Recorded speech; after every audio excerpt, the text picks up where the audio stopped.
بسم الله والحمد لله والصلاة والسلام على رسول الله. اما بعد، درس مبارک خود را از این موقع شروع می‌نماییم، از موقعی که ذکر من عاد من ارض الحبشه لما بلغهم الاسلام اهل مکه.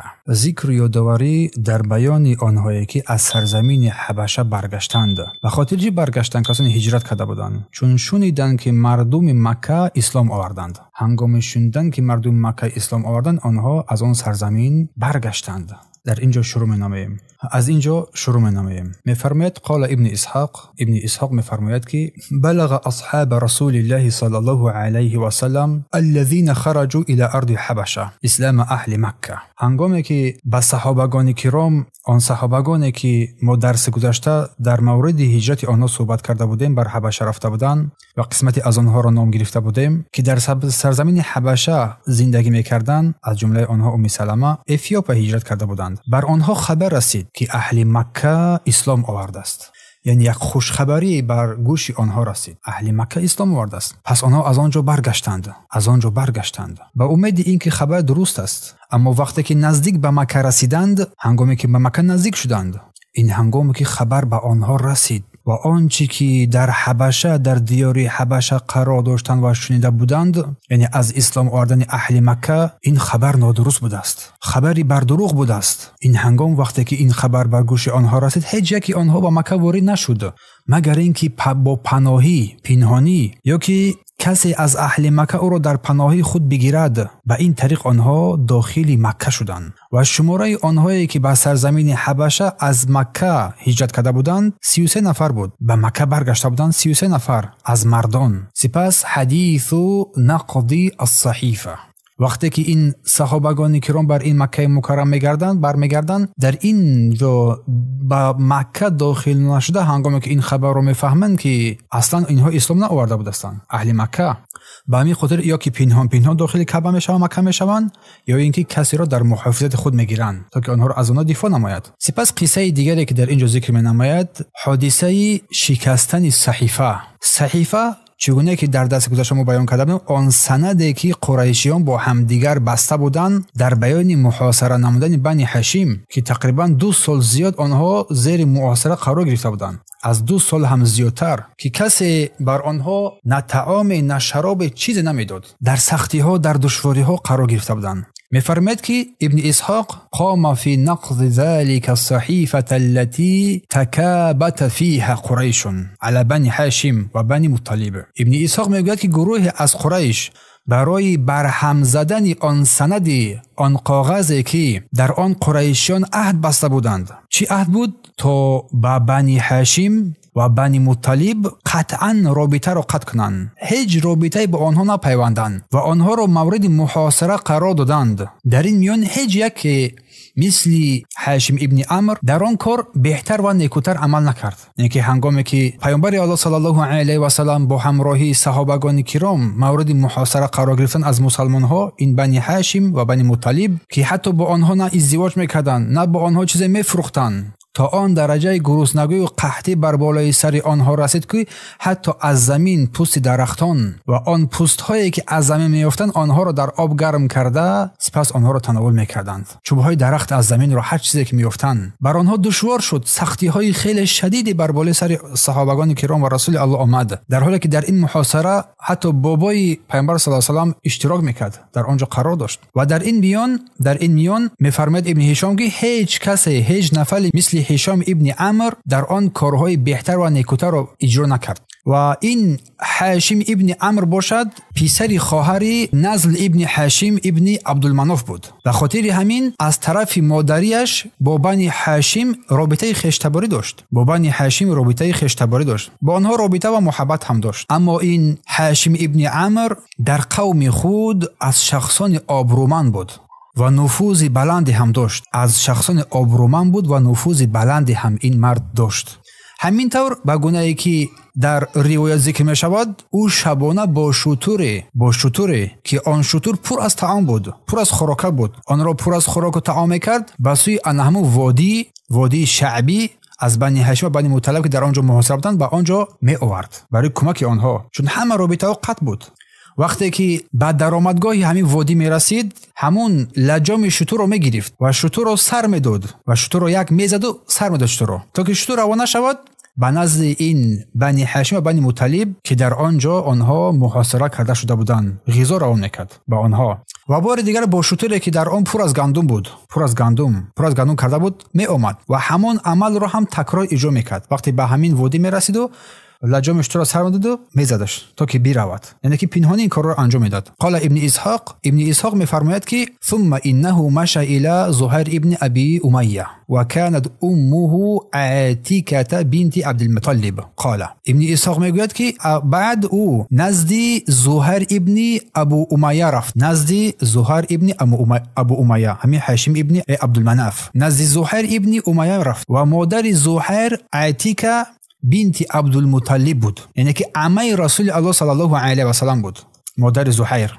و نزد او رفت و بر او گفت ای زهير آیا راضی هستی تو؟ زهير تو راضی هستی که خوراک بهترین رو بخوری، لباس نیکو رو بپوشی و زن بگیری، در حالی که خویشاوندان مادرت آنهایی که خوب آنها را میدانی در چی حالت سختی قرار دارند، نه به آنها خرید فروش کرده می شود، نه به آنها ازدواج داده می شود، نه به آنها چیزی فروخته می شود، نه به آنها چیزی داده می شود. سوگند به الله اگر آنها خویشاوندان ابوالحکم ابن هشام یعنی ابوالجهل می بودند، یعنی کسانی که در زیر محاصره قرار دارند، به سوی زهير گفته شده است. کی گفته شده است؟ همین هشام ابن عمرو. و زهير بوشه گفتیم کی است؟ مادر زهير عمه رسول صلی الله علیه و سلم است، یعنی رابطه خشتبار دارن هر دو. گفت قسم به الله اگر اینها خویشاوندان ابوالحکم یعنی ابو جهل می بودند، یعنی که به این معنی که ابو جهل آنها را هرگز به این حال نمیگذاشت، آنها را حتما یاری و کمک میکرد، کار میکرد برای آنها و هرگز از این راضی نمیشد، از این محاصره. زبیر گفت وای بر حالت ای هاشم، از دست من چی می آید؟ من چی کنم؟ من یک آدمی تنها هستم، ولی سوگند به الله اگر مرد دیگری همراه من می بود من در شکست این صحیفه، این عهدنامه‌ای که بستن پیامبر محاصره کردن در داخل کعبه اون را کشال کرده بودند، با این عهدنامه شکست این عهدنامه حتما سهم میگذاشتم، شروع میکردم. در این هنگام که هشام بر او گفت یک نفر یافتم. زهير گفت کیست وی؟ گفت خودم. قال له زهير برای گفت ابغینا رجلا ثالثا. زهير برای گفت بر ما یک مرد سومی را پیدا نما، بر ما پیدا نما. فذهب الى مطعم ابن عدی فقال له، نزد مطعم ابن عدی رفت و برای گفت یا مطعم، گفت ای مطعم. امی هشام به نزد مطعم ابن عدی رفته و گفت ای مطعم، برای که میخواد خبر بدهد، ای مطعم آیا تو راضی هستی که دو طایفه از فرزندان عبدالمناف یعنی بنی هاشم و بنی مطلب نابود شوند؟ آیا تو این را میخواهی که این دو قبیله نابود شوند، یا که تو تصدیق مینمایی این عمل قریشی ها را، ظلم اینها را، کار اینها را نسبت این دو قبیله تو تصدیق مینمایی؟ و گفت سوگند به الله قسم خود. و در این هنگامی که مطعم برای گفت نزد شخص سوم، گفت وای بر من چی کنم؟ از دست من چی می آید؟ من تنها یک آدم هستم. در این هنگام هشام گفت مرد دوم را نیز یافتم، دوم شخصی هست. مطعم گفت کیست؟ گفت من خودم. مطعم گفت خب شخص سوم را بیاب. گفت شخص سوم را بیاب. و هشام گفت یافتم. پرسید او کیست؟ گفت زهير ابن ابو امیه. اول نزد زهير رفته بود. و مطعم گفت حالا برای ما شخص چهارم را نیز بیار، پیدا کن. یعنی چقدر صف زیاد شود همون قدر خوب است که ما چه کنیم، همین صحیفه را شکست بدیم، این عهدنامه را شکست بدیم تا که چیز آنها رهایی بخشند. و هشام به نزد ابو بختر ابن هشام رفت و مانند همان سخن را از او شنید، چون یک به مطعم گفته بود همون سخن را به او گفت و مطعم و ابوبکر همین سخن را به او جواب گفت. و در این هنگام ابوبکر از او پرسید آیا کسی هست که در این کار کمک کند بر ما، یا اون کسی دیگری هست که بر ما کمک نماید؟ هشام گفت بله، با ما هست. قال من هو؟ گفت کی است وی؟ گفت زهير ابن ابی امیه. زهير ابن ابی امیه با همراه ما است، مطعم ابن عدی و من همچنین خودم هم هستم. چون این هشام یک مردی پرشرف بود در آنجا در مکه مکرمه. و زهير گفت خوب، یک نفر پنجم رو پیدا کن، نفر پنجم رو پیدا نما. هشام به نزد زمعه ابن اسود رفت، با او صحبت کرد و درباره نزدیکی و حق خویشاوندیشان او را یادرس کرد. زعما گفت آیا دیگر کسی نیز در این کار هم فکر هست؟ یعنی این فکری که تو داری به خاطر پاره کردن این عهدنامه کسی دیگری هست که ما را در این دست بگیرد؟ گفت بله. هشام گفت بله. گفت من و از نام همه آنها سخن گفته ایستادم امروز برای شکستن این صحیفه. آن گاه بود که همه آنها شبانه در حتم حجون، یعنی مرقد معروف مکه، یک مکان معروف مکه بود، در آنجا در بلندی مکه با هم واخوردند. یک بلندی 5 نفر همه با هم واخوردند، مصلحت از باب مصلحت کردن و در آنجا قرار برآوردند و سوگند خوردند این 5 نفر که برای شکستن این صحیفه، این پیمان محاصره این دو قبیله بنی هاشم و بنی ابو مطلب برخیزند و این صحیفه را نابود بسازند. این صحیفه ظالمانه را که مردم طول از 2 سال زیاد هست که در اینجا محاصره شدند و زیر عذاب و شکنجه قرار دارند. و زهیر در اینجا گفت من اولین شده سخن خواهم کرد، اولین کسی که سخن میکند من در اینجا آغاز خواهم کرد و تا آنجایی که من سخن میکنم شما با من با هم باشید. اولین سخن من شروع میکنن و هنگامی که صبح شد، صبحگاهان همه آنها به مجلس های خیش رفتند، و زهیر ابن ابو امیه که لباس شاهانه حله میگویند بر تن داشت، یک لباس شاهانه زیبا پوشیده بود و برخاست و گرد کعبه طواف کرد، 7 طواف کرد در گرد کعبه. سپس در آنجا که مردمی که جمع شده بودند با آسوی مردم رو آورد و گفت ای اهل مکه، آیا ما خوراک میخوریم و لباس میپوشیم در حالی که فرزندان هاشم مسکین شده اند؟ فرزندان هاشم نه خرید و نه فروش بر آنها اجازت است، نه به آنها رابطه خویشتباری است، نه بر آنها کمک یاری دستگیری است و کسی به آنها چیزی نمیفروشد. و گفت در آنجا با صدای بلند سوگند به الله من آرام نمیشینم تا آنکه این صحیفه ظالمانه، این صحیفه جادویی و ظالمانه را دریده پرتایم، پاره کرده پرتایم. و در این هنگام که ابو جهل هم در آنجا قرار داشت، میگه گفت در یک ناحیه در یک کنج مسجد قرار داشت، گفت کذبت والله لا تشق. ابو جهل در اینجا برآمد دفاع کرد از این عهدنامه ظالمانه، گفت دروغ گفتی، سوگند به الله این صحیفه هرگز دریده نمیشود، این صحیفه هرگز پاره نمیشود. این هنگامی که یکم عهد میبستن آن را در داخل کعبه محکم میکردن، این عهد به هیچ وجه باید کنده نمیشد، شکسته نمیشد. پس این صحیفه ظالمانه که نوشته بودن که باید محاصره شوند، اینها با اینها نه ازدواج داشته شود، نه فرزند، نه بگیم که طعام، نه شراب، هیچ چیزی. این ابو جهل اینگونه جواب داد و زمعه ابن اسود پاسخ داد، 5 نفری که در آنجا قرار داشتن از هر طرف، سوگند به الله تو دروغگویی. سن ابو جهل سوگند به الله توی دروغگو، ما از همان روز که آن را می نویستن راضی نبودیم، از همان روزی که همین صحیفه نوشته شده بود، چون عهد پیمان با همدیگر جمع شده بودن، بعد پس این نوشته شده بود. گفت از همان روزی که این صحیفه نوشته شده بود ما اصلا راضی نبودیم، چرا این کارو شما کردید؟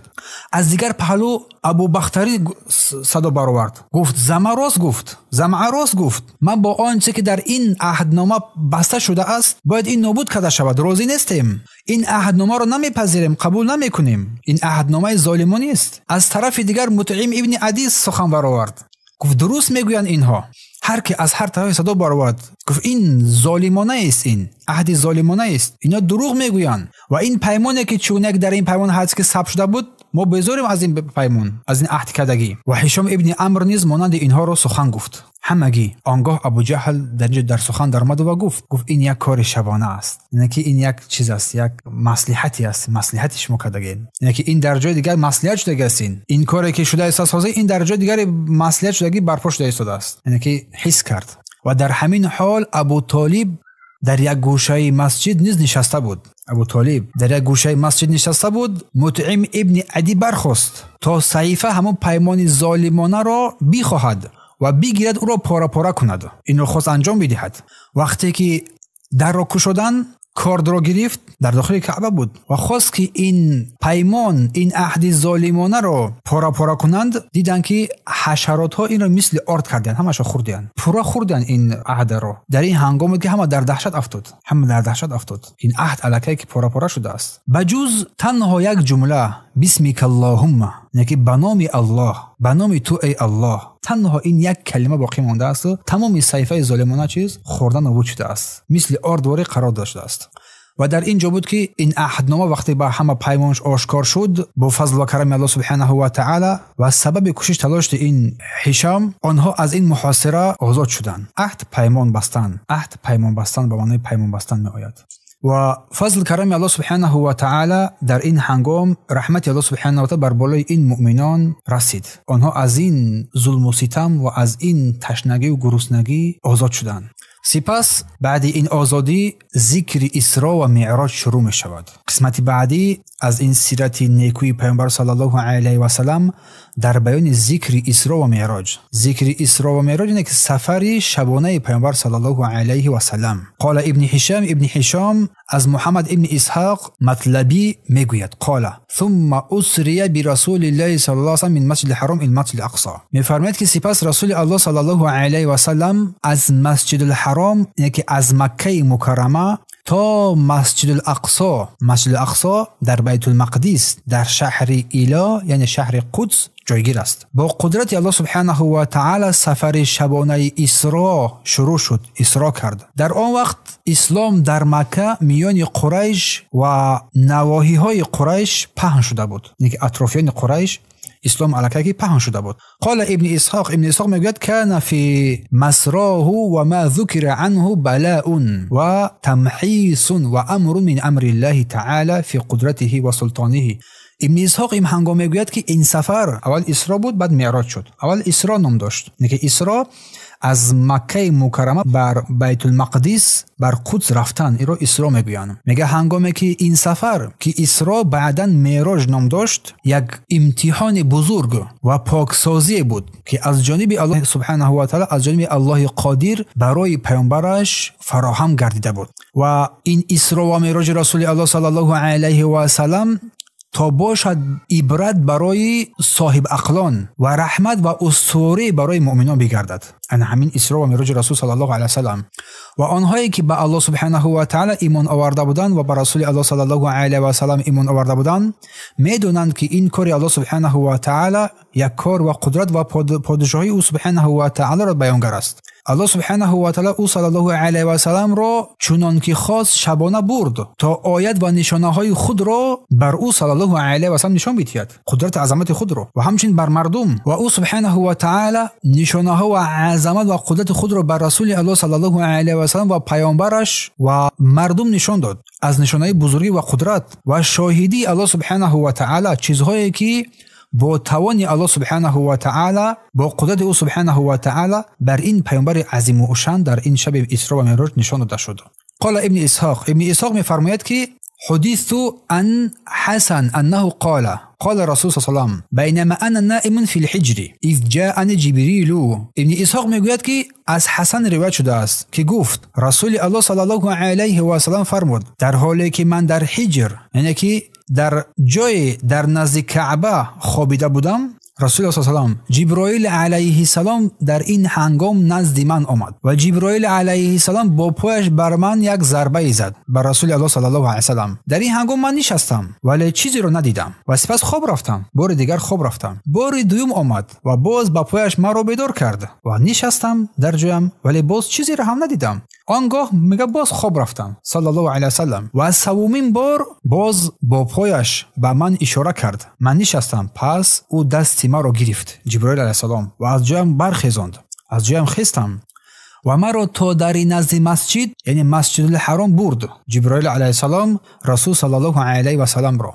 ناگاه یک حیوان سفید رنگی را دیدم، یک حیوان زیبای سفید رنگی را دیدم که بین خر و شتر بود. بلندیش نه بلندی بد بود نه پستی بد بود. وقتی که میگه این حیوان زیبا را دیدم که در پهلوهایش باز دو تا بال داشت در پهلوهایش و زود حرکت میکرد، بالهایش هم زود حرکت میکرد و میفرماید که قدمش به آخر دیدن چشم میرسید، که چنان زود حرکت میکرد که قدمهایش حتی چیز تو مشاهده نمیکردی از حرکت تیزش. پیامبر میفرماید که جبرائیل علیه السلام مرا با آن سوار کرد، بر این حیوان مرا سوار کرد جبرائیل علیه السلام و همراه من بیرون شد. میفرماید که نه او از من قفا میماند نه مرا میگذشت، با همراهی من، یعنی یک جا. فمضى رسول صلی الله علیه و سلم و مضى جبرائیل علیه السلام معه. پس رسول الله صلی الله علیه و سلم راه را ادامه داد و جبرائیل علیه السلام نیز با او راه را ادامه داد حتی انتهى به الى بیت المقدس، حتی تا آنکه او صلی الله علیه و سلم با بیت المقدس به قدس رسانید. با همراه جبرائیل علیه السلام به قدس رسیدند. فوجد فيه ابراهیم و موسی و عیسی فی نفر من الانبیاء فاهمه رسول صلی الله علیه و سلم وصلى بهم. میفرماید که آنجا پیامبر الله صلی الله علیه و سلم با ابراهیم علیه السلام، با موسی، با عیسی واخورد، آنها را دید و همچنین همراه با گروه از دیگری از پیامبران در اونجا با پیامبران واخورد. در این هنگام رسول الله صلی الله علیه و سلم امام آنها قرار داده شد و با همه این انبیا نماز خواندند صلی الله علیه و سلم. و این هنگام بود که نماز رو به اتمام رسانیدن 2 ظرف نزد رسول الله صلی الله علیه و سلم آورده شد که در یکی از این ظرف ها شراب بود و در دیگری از این ظرف ها شیر قرار داشت. رسول الله صلی الله علیه و سلم ظرف شیر را نوشید و ظرف شراب را ترک کرد. جبرائیل علیه السلام این هنگام بر او صلی الله علیه و سلم گفت: ای رسول، تو با طبیعت پاک یعنی فطره تو راه یافتی، فطرت سلیم رو تو پیروی کردی و امتی تو نیز با فطره با طبیعت پاک هدایت شدند. ای محمد صلی الله علیه و سلم، ای محمد، از همین لحظه نوشیدن شراب بر شما حرام گردیده شد و شیر باشد این چیزی پاکیزه است. ثم انصرف رسول صلی الله علیه و سلم الی مکه فلما اصبح غدا علی قریش فاخبرهم خبرا. پس از این حادثه رسول الله صلی الله علیه و سلم بر مکه مکرمه برگردانده شد و صبح دیگر نزد قریشی ها رفت و آنها را از آن واقعه، یعنی که از آن سفر اسرا و معراج خبر داد صلی الله علیه و سلم. آنها را خبر داد و اکثر مردم گفتند این سوگند به الله چیزی است غیر ممکن، امکانیت ندارد، این ناممکن است. هر که از هر طرف صدا برآورد، قبول نکردند این امر را و گفتند که سوگند به الله، قسم به الله، کاروان سوداگران برای رسیدن از مکه به شام 1 ماه میروند و برای بازگشت از آنجا باز 1 ماه دیگر برمیگردند. آیا محمد میتواند در 1 شب رفته باز از بر بیت المقدس باز برمیگردد؟ توانی برداشت این سخن نداشتند. از این سبب میفرماید که ابن اسحاق بسیاری از کسانی که قبلا اسلام را پذیرفته بودند در شک، شبهه و در سستی افتادند از این واقعه که پیامبر خبر داد و مردم این هنگام نزد ابوبکر صدیق رفتند و گفتند: ای ابوبکر، آیا از دوستت خبر داری؟ آیا از سخنان دوست تو خبردار شدی؟ این محمد ادعا میکند که در همین شب به بیت المقدس رفته است و آنجا نماز خوانده است، باز بر مکه مکرمه بازگشته است. قال لهم ابوبکر رضی الله عنه. ابن اسحاق میگوید ابوبکر صدیق بر آنها گفت: انکم تکذبون علیه، شما بر او صلی الله علیه و سلم دروغ میبندید، بر او دروغ میگویید؟ گفتند: نه، او در مسجد نشسته است و با مردم این سخنان را گفته ایستاده است، این قصه را با مردم گفته ایستاده است. ابوبکر صدیق گفت: سوگند به الله، قسم به الله، اگر واقعه که او را گفته باشد پس او راست گفته است. چرا تعجب میکنید ای مردم؟ این راست است اگر گفته باشد.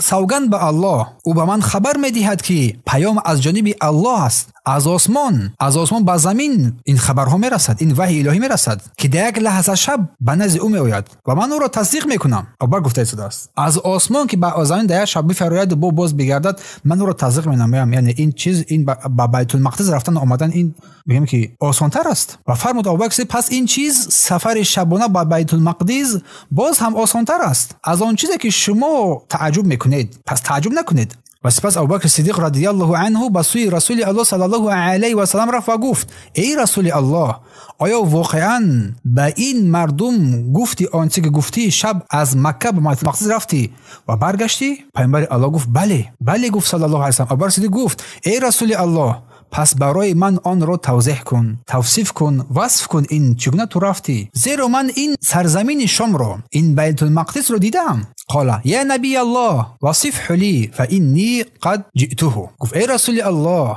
ابوبکر گفت است، بر من وصف کن این جایی که رفتی، اون مکان رفتی، بر من وصف کن، زیرا من آنجا رو دیدم. قال حسن، در جو حسن میگوید که فقال رسول الله صلی الله علیه و سلم، فرمود: فرفع لی حتی نظرت الیه. پیامبر الله صلی الله علیه و سلم این هنگام فرمود: آن بیت المقدس برایم مثل 1 آینه نیلگون وری نمایان شد. یعنی که رسول گفتن که بیت المقدس برایم نمایان شد. جا آینه نیلگون از پیش خودم است که تا که شما خوبتر بفهمید. برایم همین بیت المقدس که من رفته بودم برایم نشان داده شد، تا آن را با چشم خود دیدم، در این نشسته است. وقتی از او طلب کردند که برای من وصف کن، در چهره پیامبر این نشان داده شد، این مکان. سپس رسول الله صلی الله علیه و سلم آغاز کرد به وصف کردن آن مکان و ابوبکر صدیق هر مورد که میشنید میگفت: راست گفتی، شهادت میدهم که تو رسول الله هستی. راست گفتی. شهادت میدهم تو رسول الله هستی. چون ابوبکر صدیق داشت تاجر بود آخه. چندی برو رفتگی. هر بار که چیزی رو رسول الله وصف میکرد میگفت ابوبکر صدیق میگفت راست گفتی. شهادت میدهم که تو رسول الله هستی. تا آنکه پیامبر الله صلی الله علیه و سلم گفت و تو ای ابوبکر صدیق چنین باشی. از همین روز رسول الله که ابوبکر صدیق صدیق نامید. چون اولین نقطه ای که وقتی که این مردم نزد ابوبکر صدیق اومدن او رو به این سخن گفتن گفت اگر چنین گفته باشه پس راست گفت. سپس نزد رسول الله اومد صلی الله علیه و سلم. حسن میفرماید که درباره کسانی که از دین خود برگشتند به سبب این حادثه که یک ماه راه است، یک ماه راه رفتن، یک راه برگشتن، مردم باور نکردن، بعضی از مردم از دین برگشته بودند. الله سبحانه و تعالی این آیه کریمه را نازل کرد و ما یکفر فإن الله غنی عن العالمین در سوره اسراء. پس هر کی کافر شود الله از جهانیان بی‌نیاز است. این قصه اسراء پیامبر برای ما آگاهی است که هر چیزی که ما باور کنیم نکنیم این یا برای فایده ما که برای نفع ما است یا که برای ضرر ما است. اگر تو این رو تصدیق کنی هر چیزی که از علم غیب ذکر می شود چی آن را حکمت آن را بفهمی یا نفهمی تو تصدیق کنی یا که نکنی برای الله ضرر نمیرساند. اما کسی که اگر کافر شود با اون چیزی که الله توسط پیامبر نازل کرده است پس الله بی‌نیاز است، نیازی بر تصدیق ما و شما هم ندارد، ولی که هر چی میکنی ای بنده برای خودت میکنی. این بود قصه اسراء. اما قصه معراج سفر آسمانی میشد. قصه معراج از بیت المقدس بر آسمان بر معراج رفتن. قال ابن اسحاق حدثني من لا اتهم عن ابي سعید خدری رضی الله عنه انه قال. ابن اسحاق میگوید که کسی که براستی اعتماد دارم نه که شخص راستگو است از ابو سعید خدری رضی الله عنه روایت کرده است که گفت سمعت رسول الله صلی الله علیه و یقول من رسول الله صلی الله علیه و سلم را شنیدم که میگفت فلما فزعت مما كان في بيت المقدس اوتیت بالمعراج. ابو سعید خدری میگوید من شنیدم که رسول الله گفت فرمود پس از آن که از کارهای بیت المقدس فارغ شدم، از آن اعمالی که در آنجا انجام یافته بود فارغ شدم، بیت رسید، برای من که من بالا بر معراج عروج کردن است، بالا رفتن، بر بالا برده شدم. و رسول الله در اینجا وصف کرده است که میگه من هیچ چیزی را زیباتر از این ندیده بودم. هنگامی به سوی بالا رفتن، به سوی آسمان رفتم، هیچ چیزی را زیباتر از این دیدن ندیده بودم. و میفرماید که این همان چیزی است که وقتی که انسان را مرگ به سراغش میآید وفات میکند، چشمان انسان این هنگام گشوده میشد و آن را میبیند.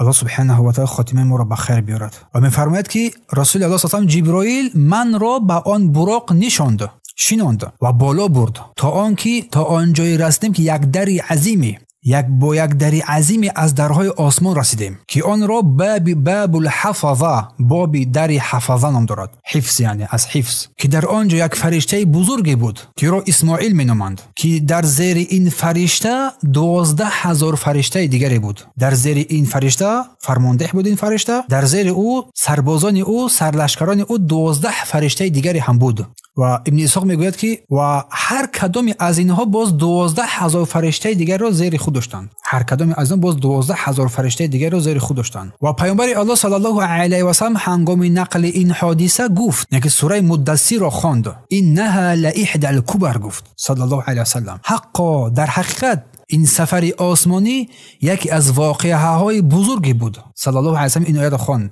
و سپس چون جبرائیل علیه السلام همراهش درآمد، فرشته پرسید از جبرائیل، گفت ای جبرائیل این مرد با تو کیست این مرد؟ جبرائیل گفت این محمد است. پرسید این فرشته آیا او با این رسالت فرستاده شده است؟ یکی وقتی رسالت او علیه رسیده است صلی الله علیه و سلم؟ گفت جبرائیل علیه السلام بله. آنگاه بود که آن فرشته برای او صلی الله علیه و سلم دعا کرد و برای رسول الله برکت خواست. قال ابو سعید خدری رضی الله عنه میگوید فی حدیثه ان رسول الله صلی الله علیه و سلم قال، میگه که بعد درستی که رسول الله صلی الله علیه و سلم فرمودند. چی فرمودند؟ فلما دخلت سماء الدنیا، هنگامی که من بر آسمان دنیا داخل شدم، رأیت بها رجلا جالسا، میگوید من هنگامی که بر آسمان دنیا داخل شدم مردی رو دیدم که نشسته است، یک مرد رو دیدم نشسته است و بر او روح‌های فرزندان آدم پیشکش کرده می شود، عرضه می شود. می‌فرماید که آنگاه روحی نیک، روحی مؤمن بر او گذرانده می شود، بر نزد او گذرانده می شود. او میخندد، خوشحال میگردد و میگوید روحی پاک از بنده پاک بیرون رفت، روحی پاک از بنده پاک بیرون رفت. این سخن را میگوید. و هرگاه یک روحی بد، روحی کافر به نزد او گذرانده می شود، رو به نفرت میکشد، نفرینش می آید و میگوید روحی ناپاک از بنده ناپاک بیرون رفت، بیرون شد. رسول الله میگوید که من گفتم ای جبرائیل این کی است؟ گفت این پدر تو آدم علیه السلام است در آسمان اول که بر او روحای بندگان، روحای فرزندانش عرضه میشوند، پیشنهاد میشوند. هر یک از آنها رو میبیند.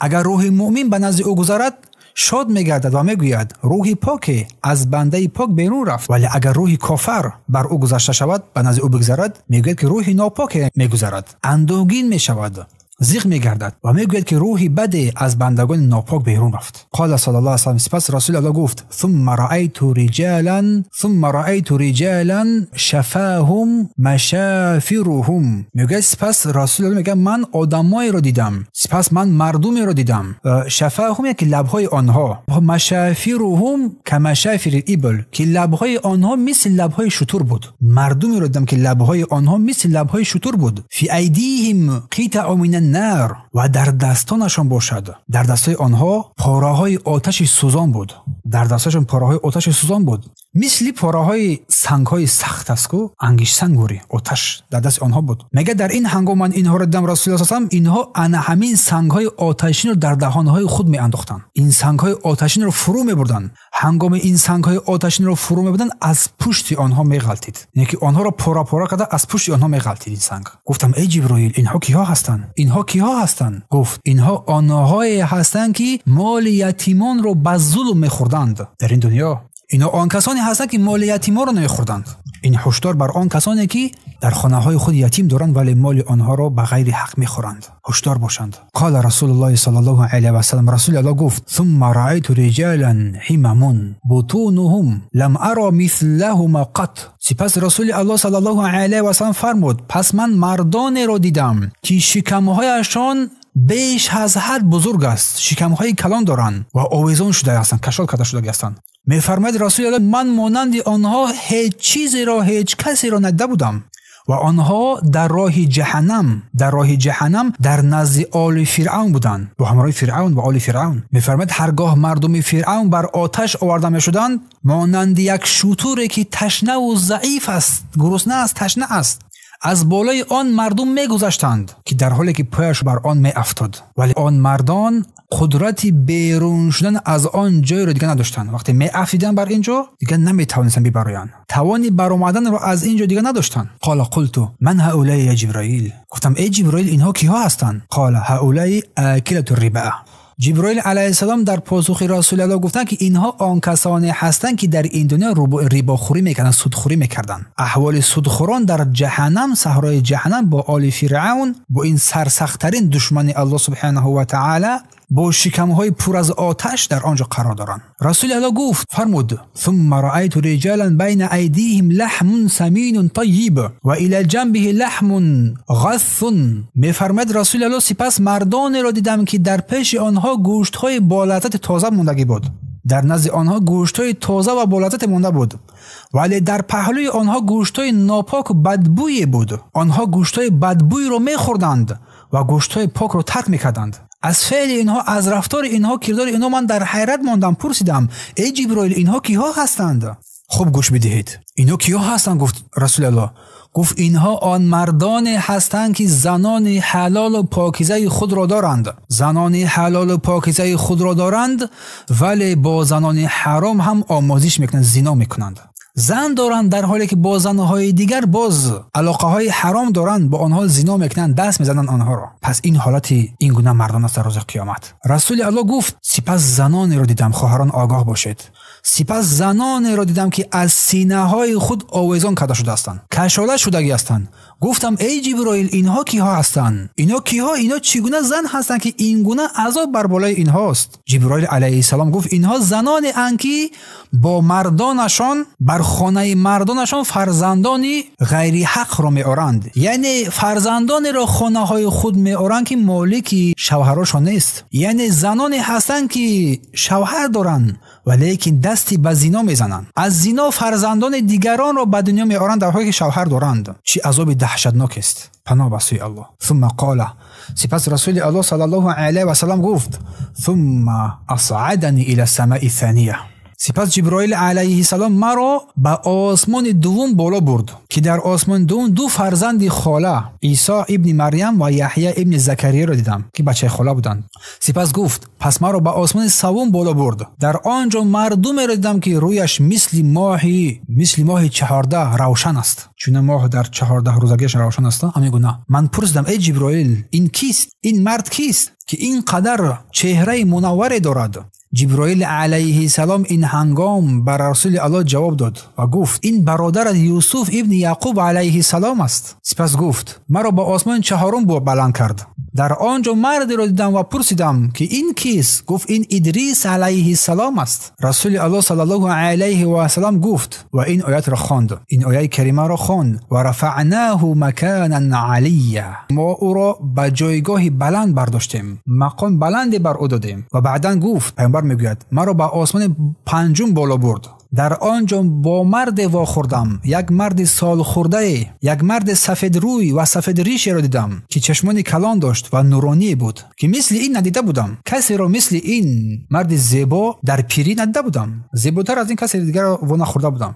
پرسیدم ای جبرائیل این کیست؟ گفت این آن کسی است که قومش او را دوست می‌دارد، هارون ابن عمران برادر موسی علیه السلام. قال علیه السلام ثم اصعدني الى السماء السادسه فاذا فيها رجل آدم طويل افنى. می‌فرماید که سپس مرا به آسمان ششم بالا برد جبرائیل علیه السلام پیامبر و در آنجا مردی را دیدم که رنگ پوستش گندم رنگ بود، قامت بلند، دراز قد، کم بینی درازی داشت. پرسیدم ای جبرائیل این کیست؟ گفت این برادر تو موسی ابن عمران است، موسی علیه السلام. و سپس رسول الله می‌فرماید که مرا به آسمان هفتم برد. در آنجا مردی میان سال را دیدم که بر کرسی نزد بیت المعمور، خانه در آسمان که مثل کعبه است، نشسته بود. در آنجا که 70,000 فرشته وارد میشوند هر روزه و دیگر هرگز بر نمیگردند تا روز قیامت. این دلالت بر عظمت بزرگی لشکر الله سبحانه و تعالی می‌نماید. می‌فرماید من هرگز ندیده بودم مردی را که از نظر صورت و شاهی با پیامبر شما شباهت داشته باشد. و اون می‌فرماید که با من شباهت داشت، مانند بود، یعنی شباهت مانند. پرسیدم ای جبرائیل این کیست؟ گفت این پدر تو ابراهیم علیه السلام است، بر پیامبر مانند بود است. سپس پیامبر فرمود سپس ما را به بهشت، به جنت در آورد. جبرائیل علیه السلام پیامبر داخل جنت شد. در آنجا میگوید که دختری رو دیدم، زیبا، چشمان کلان، چشمان زیبای کلان داشت. پرسیدم تو از آن کیستی؟ میفرماید رسول الله میگه چون زیبایی او مرا در تعجب انداخت، زیبایی او زن مرا در تعجب انداخت. گفتم تو از آن کی هستی؟ او گفت من از آن زید ابن حارثه هستم، از آن زید ابن حارثه هستم. پیامبر الله صلی الله علیه و برگشت و زید ابن حارثه را با این وعده جنت بشارت داد صلی الله علیه و سلم. صحابگانی که بر آنها بشارت بر جنت داده شد، در آنجا الکی همسران او صلی الله زید را دید در جنت. قال ابن اسحاق میگوید که و من حدیث عبدالله ابن مسعود رضی الله عنه عن نبی صلی الله علیه و سلم فيما بلغنی، از حدیث عبدالله ابن مسعود، یکی روایت عبدالله ابن مسعود است، از پیامبر الله صلی الله علیه و سلم میگه در آنچه که بر من رسید. ابن اسحاق میگوید ان جبریل لم يصعد بي الى السماء من السماوات الا قال له حين يستأذن في دخولها. میفرماید که ابن اسحاق عبدالله ابن مسعود رضی الله عنه روایت شده است که رسول الله صلی الله علیه و سلم گفت جبرائیل مرا به هر یک از این درهای آسمان بالا میبرد.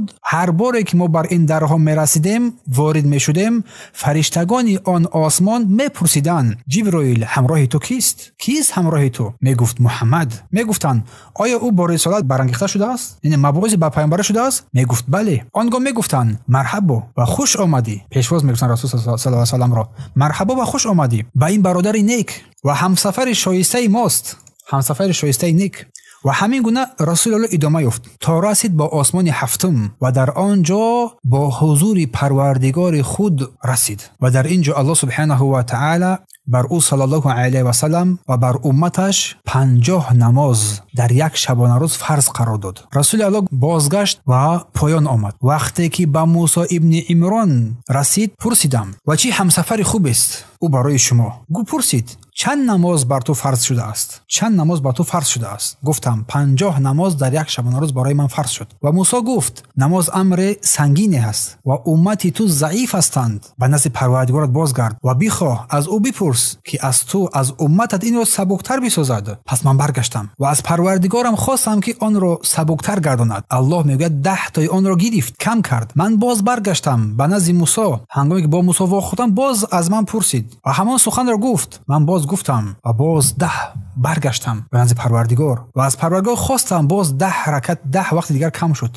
باز برگشتم به نزد موسی، با همان را گفت. باز رفتم برگشتم با 10 دیگر رو کم کرد و موسی علیه السلام هر بار میگفت این سخن را. باز برگشت، باز برگرد از پروردگار بخوانی را کم کند.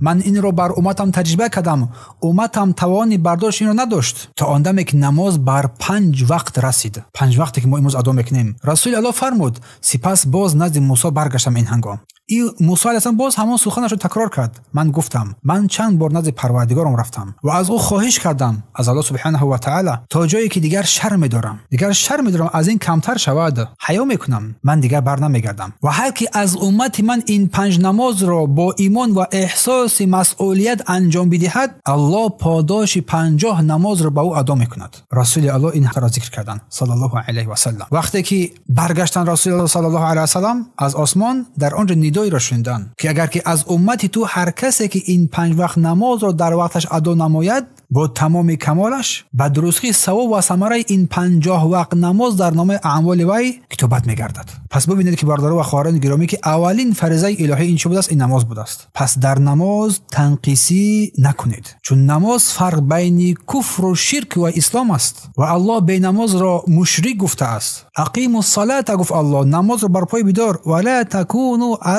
من المشرکین، از مشرکان مباشید. و رسول الله صلی الله علیه و سلم همچنین این رو هم بیان کردن و تمام صحابگان کرام برای این اتفاق نظر دارن. حتی عمر ابن خطاب میگه که لا حظ فی الاسلام من ترک الصلاه، در اسلام هیچ نصیبی ندارد، هیچ حقیقتی در اسلام ندارد اگر که ترک نماز نماید. پس برادران و خواهران گرامی، این اولین فریضه اسلام است. پیش از نماز هیچ چیزی فرض نشده بود. پس هر کسی که این رو محافظت نماید، این نماز به درستی برای او نور میگردد، حجت برهان میگردد و در روز قیامت نجاتش میشود، چون در حدیث اومده است. و هر کسی که این نماز رو اگر حفظ نکرد، برای او نور نمیگردد، برای او برهان و حجت نمیشود و در روز قیامت با بزرگترین دشمنان اسلام، با ابی ابن خلف، با فرعون، با هامان، با این دشمنان بزرگ برمیخیزد. پناه به سوی الله.